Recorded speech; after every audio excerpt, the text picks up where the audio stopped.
Hi friends, ಎಲ್ರಿಗೂ ನಮಸ್ಕಾರ. ನಾವು ಇವತ್ತು ಮಾಡೋಕ್ಕೆ ಹೊರಟಿದ್ವಿ ಟೊಮೊಟೊ ಸಾಂಬಾರು ಮಾಡೋಕ್ಕೆ ಟೊಮೊಟೊನೆಲ್ಲ ನೀಟಾಗಿ ಫಸ್ಟ್ ಬೇಯಿಸ್ಕೋಬೇಕು. ಬೇಯಿಸ್ಕೊಂಡಿದ ನಂತರ ಸಿಪ್ಪೆ ತಗೊಂಡು ಅದನ್ನು ರುಬ್ಕೋಬೇಕು. ರುಬ್ಕೊಂಡಿದ ನಂತರ ಒಂದು ಪಾತ್ರೆ ಇಟ್ಕೊಂಡು ಪಾತ್ರೆಗೆ ಸ್ವಲ್ಪ ಎಣ್ಣೆ ಹಾಕ್ಕೋಬೇಕು. ಎಣ್ಣೆ ಹಾಕ್ಕೊಂಡಿದ ನಂತರ ಎಣ್ಣೆ ಕಾದ್ಮೇಲೆ ಅದಕ್ಕೆ ಸ್ವಲ್ಪ ಜೀರಿಗೆ ಮತ್ತು ಸಾಸಿವೆ ಹಾಕ್ಕೋಬೇಕು.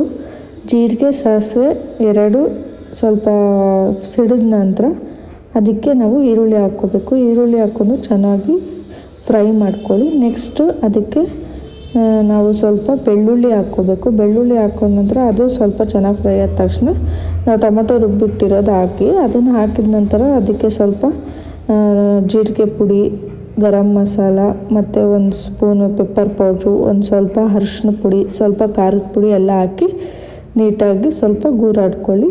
ನೆಕ್ಸ್ಟು ಅದಕ್ಕೆ ನಾವು ಸ್ವಲ್ಪ ಸಕ್ಕರೆ ಇರುತ್ತಲ್ಲ, ಅದು ಸಕ್ಕರೆ ಹಾಕ್ಕೋಬೇಕು. ಅದು ರುಚಿಗೆ ಅಂತ ಹಾಕ್ಕೊಳ್ಳೋದು. ಆಮೇಲೆ ಸ್ವಲ್ಪ ಅದನ್ನು ಚೆನ್ನಾಗಿ ಬಾಯ್ಲ್ ಮಾಡೋಕ್ಕೆ ಬಿಡಿ. ಚೆನ್ನಾಗಿ ಸಾಂಬಾರು ಕುದಿಬೇಕು.